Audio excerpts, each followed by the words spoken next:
नमस्कार, मी प्रणाली भोसले. माझे कोकणच्या बातमीपत्रात आपल्या सर्वांचं मनपूर्वक स्वागत करते. बातमीपत्राला सुरुवात करण्याआधी पाहूयात हेडलाईन्स. नवी मुंबईत मराठी भाषेला प्राधान्य देण्यासाठी मनसेची अनोखी मोहीम. रिक्षांवर मी मराठी बोलतो स्टिकर. सिवूरमध्ये उपक्रमाची सुरुवात. रत्नागिरी जिल्ह्यातील खेड दापोली मार्गावर दापोली पोलिसांची मोठी कारवाई. लाखो रुपयांचा अवैध गुटखा जप्त. गोमातेला राष्ट्रमातेचा दर्जा देण्याची मागणी. लांजासह अनेक ठिकाणी तहसीलदारांना निवेदन सादर. देशभर गो सन्मान अभियान. आणि 1 मे रोजी महाराष्ट्र राज्याचा 67व्या स्थापना दिन. स्थापना दिनानिमित्त रत्नागिरीत शासकीय ध्वजवंदन सोहळा. जिल्हाधिकाऱ्यांकडून तयारीचा आढावा. पाहुयात सविस्तर वृत्त. नवी मुंबईत मराठी भाषेला प्राधान्य देण्यासाठी मनसेने अनोखी मोहीम हाती घेतली आहे. मी मराठी बोलतो, मला मराठी समजते, या माझ्या रिक्षात बसा, अशा आशयाचे स्टिकर रिक्षांवर लावून जागरूकता निर्माण केली जात आहे. सिवूड परिसरातून या उपक्रमाची सुरुवात करण्यात आली असून अनेक रिक्षा चालकांनी या मोहिमेला प्रतिसाद दिला आहे. राज्य सरकारच्या परिवहन विभागाने रिक्षा चालकांना मराठी भाषा येणं बंधनकारक केल्याच्या निर्णयाचे मनसेने स्वागत केले. मराठी भाषेचा सन्मान राखण्यासाठी आणि प्रवाशांना सोयीस्कर संवाद मिळावा यासाठी हा उपक्रम राबवण्यात येत असल्याचं सांगण्यात आलंय.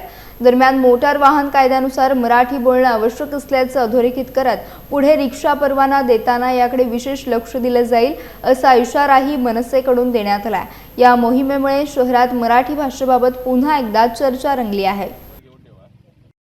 मला वाटतं महाराष्ट्रात मोटर वाहन कायदा आहे आणि या मोटर वाहन कायद्यानुसार तुम्हाला प्रत्येक रिक्षा चालक असेल, टॅक्सी चालक असेल, त्याला रिक्षाचं परमिट असेल किंवा रिक्षा टॅक्सीचा बॅच असेल, याच्यासाठी मराठीचं ज्ञान असणं आवश्यक आहे.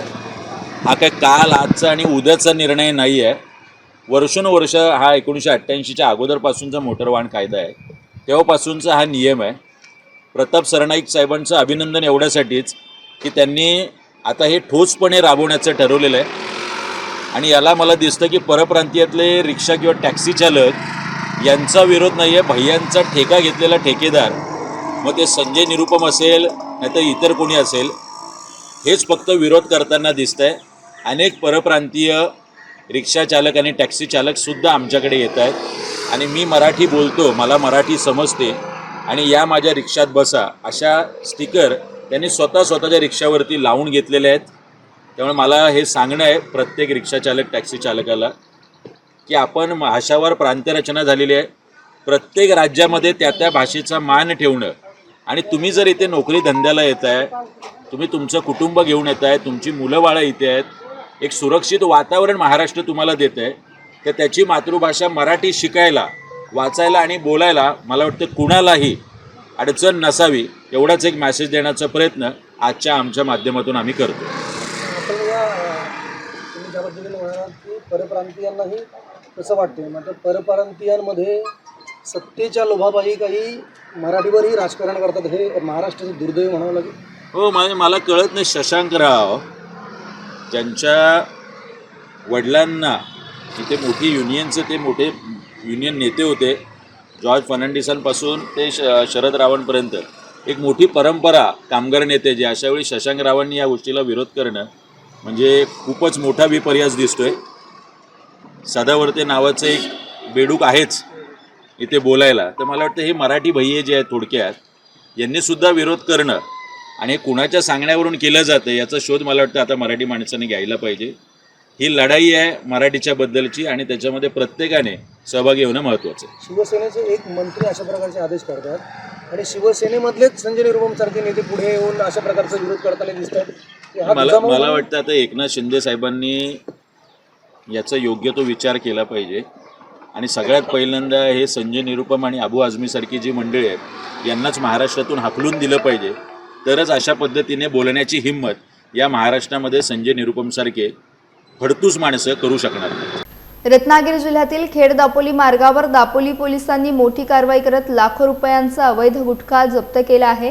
वाकवली परिसरात सोमवारी सायंकाळी सापळा रचून इर्टिका कारची तपासणी केली असता मोठ्या प्रमाणात गुटखा आढळून आला. पोलिसांनी तात्काळ कारवाई करत वाहनासह संबंधित व्यक्तीला ताब्यात घेतलं। महाराष्ट्रात गुटखा विक्रीवर बंदी असतानाही या परिसरात राजरोसपणे गुटख्याची वाहतूक आणि विक्री सुरू असल्याचं पुन्हा एकदा स्पष्ट झालंय। मिळालेल्या माहितीनुसार हा गुटखा चिपळूणहून दापोलीकडे विक्रीसाठी आणला जात होता। या कारवाईमुळे मोठ्या प्रमाणात अवैध गुटखा बाजारात पोहोचण्यापासून रोखण्यात पोलिसांना यश आले। मात्र जिल्ह्यात सहज उपलब्ध होणाऱ्या गुटख्यामुळे प्रशासनाच्या कार्यक्षमतेवर प्रश्नचिन्ह उपस्थित होत आहेत। या प्रकरणी पुढील तपास दापोली पोलीस करत असून नागरिकांकडून कठोर कारवाईची मागणी होती आहे।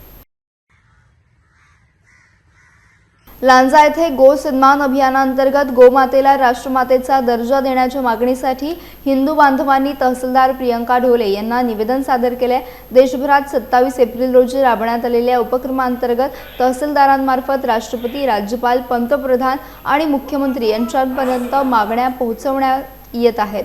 निवेदनात गोमातेचे संरक्षण, संवर्धनासाठी संशोधन तसेच गोपालनासाठी स्वतंत्र मंत्रालय स्थापन करण्याची मागणी करण्यात आली आहे। गोहत्या रोखण्यासाठी कठोर उपाययोजना कराव्यात तसेच भटक्या अवस्थेत असलेल्या गोवंशांसाठी ठोस धोरण राबवावे अशी भूमिका मांडण्यात आली आहे। हिंदू धर्मात गोमातेला विशेष स्थान असून तिचे संरक्षण करणे ही काळाची गरज असल्याचे उपस्थितांनी सांगितले। या अभियानाला लांजात मोठा प्रतिसाद मिळाला असून नागरिकांनी उत्स्फूर्त सहभाग नोंदवला।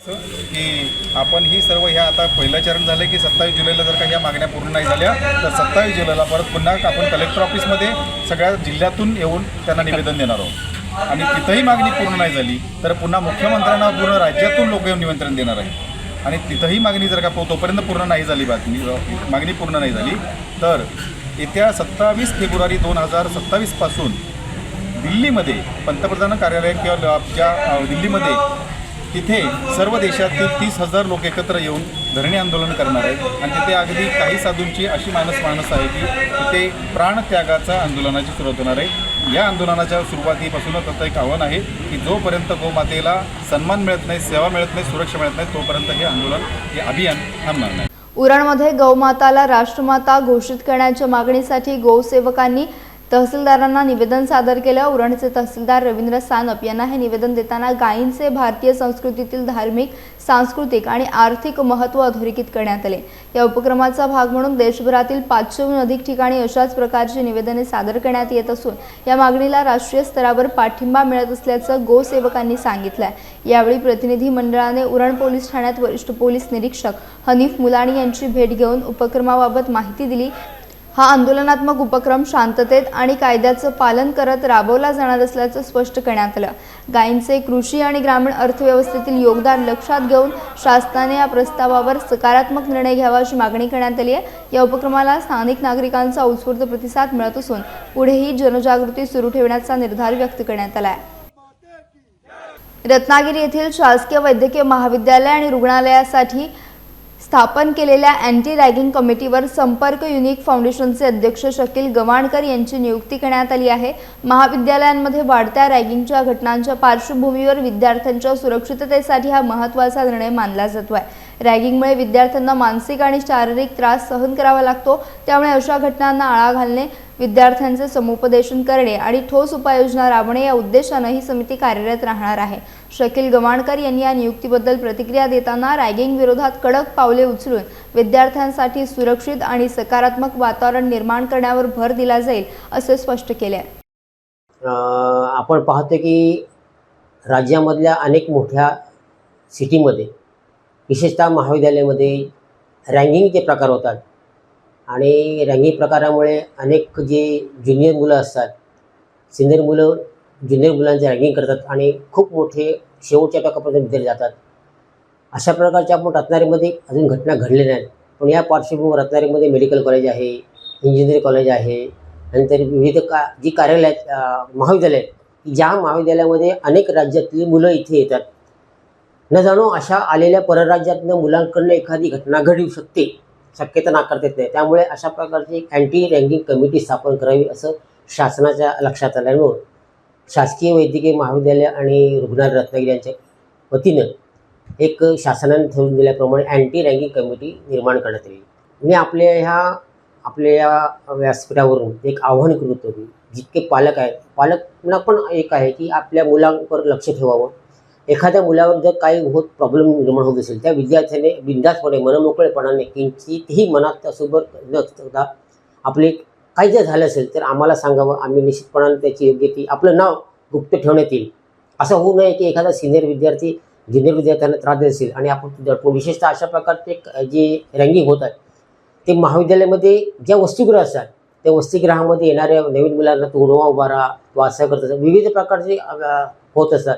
अशा प्रकारची अजूनपर्यंत घटना रत्नागिरीमध्ये घडलेली आहे. परंतु भविष्यामध्ये अशा प्रकारचे वाढती लोकसंख्या म्हणा, वाढते विद्यार्थी आहेत परराज्यातले, अशा प्रकारचे लोड रत्नागिरी येऊ शकतं. त्यामुळे आपण ही कमिटी स्थापन केलेली आहे. महाराष्ट्र राज्याच्या 67व्या स्थापना दिनानिमित्त रत्नागिरीत 1 मे रोजी सकाळी 8 वाजता पोलीस परेड ग्राउंड येथे शासकीय ध्वजवंदन सोहळा आयोजित करण्यात आला आहे. या कार्यक्रमाला पालकमंत्री डॉक्टर उदय सामंत प्रमुख उपस्थित राहून ध्वजारोहण करणार आहेत. जिल्हाधिकारी मनोज जिंदल यांनी नागरिकांनी मोठ्या संख्येने उपस्थित राहावं असं आवाहन केलं आहे. या कार्यक्रमाच्या नियोजनासाठी जिल्हाधिकारी कार्यालयात बैठक पार पडली. विविध विभागांना जबाबदाऱ्या देण्यात आल्या असून पाणी, वीज, रुग्णवाहिका आणि ध्वनी व्यवस्थेची योग्य तयारी ठेवण्याच्या सूचना देण्यात आल्या आहेत. कार्यक्रमावेळी कोणतीही अडचण येऊ नये यासाठी सर्व विभागांनी सतर्क राहण्याचे आदेश देण्यात आले. दरम्यान मुख्य शासकीय ध्वजारोहणाच्या वेळेत इतर कोणतेही कार्यक्रम आयोजित करू नयेत अशी स्पष्ट सूचना देण्यात आली आहे. वंदे मातरम, राष्ट्रगीत आणि राज्यगीताच्या शिस्तबद्ध सादरीकरणावर देखील भर देण्यात आला आहे. रत्नागिरी येथे उद्धव बाळासाहेब ठाकरे शिवसेना पक्षाची तालुका कार्यकारिणी बैठक उत्साहात पार पडली. माजी खासदार विनायक राऊत यांच्या संपर्क कार्यालयात झालेल्या बैठकीला तालुका प्रमुख मयुरेश पाटील यांची उपस्थिती होती, तर शिवसेना उपनेते बाळा माने यांचे मार्गदर्शन लाभले. या बैठकीत हिंदू हृदय सम्राट बाळासाहेब ठाकरे यांच्या जन्मशताब्दी वर्षानिमित्त आयोजित करण्यात येणाऱ्या विविध कार्यक्रमांचा आढावा घेऊन त्यांची रूपरेषा निश्चित करण्यात आली. तसेच नवीन पदाधिकाऱ्यांची नियुक्ती करताना संबंधित विभागात जाऊन कार्यकर्त्यांशी संवाद साधल्यानंतरच निर्णय घेतला जाईल असे मयुरेश पाटील यांनी स्पष्ट केले. दरम्यान मंदार वारेकर यांची कार्यालय प्रमुखपदी नियुक्ती करण्यात आली. बैठकीस उपतालुका प्रमुख विजय देसाई, ज्येष्ठ शिवसैनिक सुभाष रहाटे, दीपक सुर्वे, महिला व युवा पदाधिकारी यांसह अनेक कार्यकर्ते उपस्थित होते. आगामी राजकीय आणि सामाजिक उपक्रमांवर देखील यावेळी सविस्तर चर्चा करण्यात आली. रत्नागिरी शिवसेना उद्धव बाळासाहेब ठाकरे पक्षाच्या वतीनं रत्नागिरी तालुक्याचे नवनिर्वाचित तालुका प्रमुख मयुरेश्वर पाटील यांची निवड झाल्यानंतर पहिली या ठिकाणी आमची तालुक्याची कार्यकारिणीची सभा संपन्न झाली. त्याच्याकरता महिला आघाडीच्या ममताताई जोशी, युवा सेनेचे पदाधिकारी, शिवसेना उद्धव बाळासाहेब ठाकरे पक्षाचे विभाग प्रमुख, उपविभाग प्रमुख, उपतालुका प्रमुख अशा पद्धतीनं या बैठकीमध्ये स्वर्गीय हिंदू हृदय सम्राट बाळासाहेब ठाकरे यांचे जन्मशताब्दी वर्ष आहे आणि त्याच्यामुळं महाराष्ट्रभर प्रत्येक तालुक्यामध्ये विविध कार्यक्रमाच्या माध्यमातून संघटना बांधणीचा एक उपक्रम माननीय शिवसेना प्रमुख माजी मुख्यमंत्री उद्धवजी ठाकरे साहेबांनी दिला आहे. गेल्या आठवड्यामध्ये या संदर्भातली जिल्ह्याची बैठक आमचे जिल्हा प्रमुख दत्ताजी कदम यांच्या उपस्थितीत झाली होती. आज तालुक्याची बैठक झालेली आहे आणि पुढच्या काळामध्ये विभागशहा बैठका रत्नागिरी तालुक्यामध्ये होऊन ग्रामपंचायतीप्रमाणे या वर्षभरामध्ये जन्मशताब्दीच्या वर्षाच्या निमित्त विविध कार्यक्रम आयोजित केलेले आहेत आणि त्या दृष्टीनं आजची ही बैठक होती. नवनिर्वाचित तालुका प्रमुख मयुरेश्वर पाटील हे गेली अनेक वर्ष एक शिवसैनिक निष्ठावंत म्हणून या ठिकाणी काम करत आहेत. नंतर शाखा प्रमुख, उपविभाग प्रमुख, विभाग प्रमुख म्हणून त्यांनी शिरगाव जिल्हा परिषद गटामध्ये अत्यंत चांगल्या पद्धतीनं विशेष म्हणजे निष्ठेनं काम केलेलं आहे आणि त्यामुळं आता भविष्यामध्ये निष्ठावान जे शिवसैनिक आहेत यांच्याकडेच सगळ्या महत्त्वाच्या जबाबदारी देऊन पुन्हा एकदा संघटनेचं बळकटीकरण करायचं. यासह बातमीपत्रात वेळ झाली इथेच थांबण्याची. भेटूयात नवीन बातमीपत्रासह. तोपर्यंत तुम्ही कुठेही जाऊ नका. पाहत रहा फक्त माझे कोकण.